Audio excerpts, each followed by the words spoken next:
Pemirsa, kekerasan terhadap anak adalah masalah serius yang membutuhkan perhatian bersama. Wakil Ketua Komisi 8 DPR RI berharap konselor harus disiapkan dan kampanye stop kekerasan anak harus lebih digencarkan.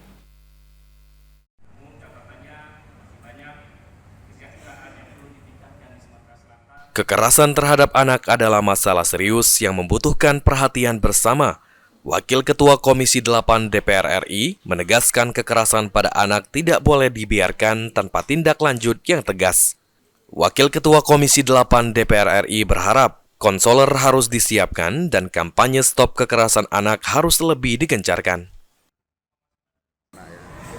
Ya, ke depan kita akan upayakan untuk di bidang konseling ya, dan kemudian konselor-konselornya ya harus dipersiapkan, dan memang kita harus benar-benar stop untuk kekerasan ya, karena ini demi masa depan bangsa kita kan, anak.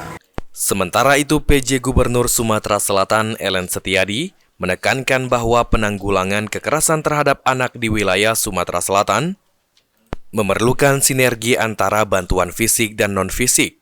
Dalam hal ini, peran unit-unit kerja di pemerintahan yang sebagian besar terdiri dari non-ASN sangat penting dalam upaya tersebut.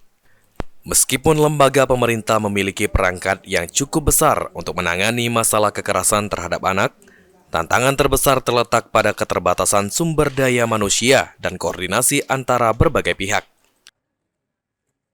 DAK, baik fisik non fisik, terutama bahwa unit kerja kita yang untuk penanganan ini kan lebih banyak non ASN salah satunya. Aji Delia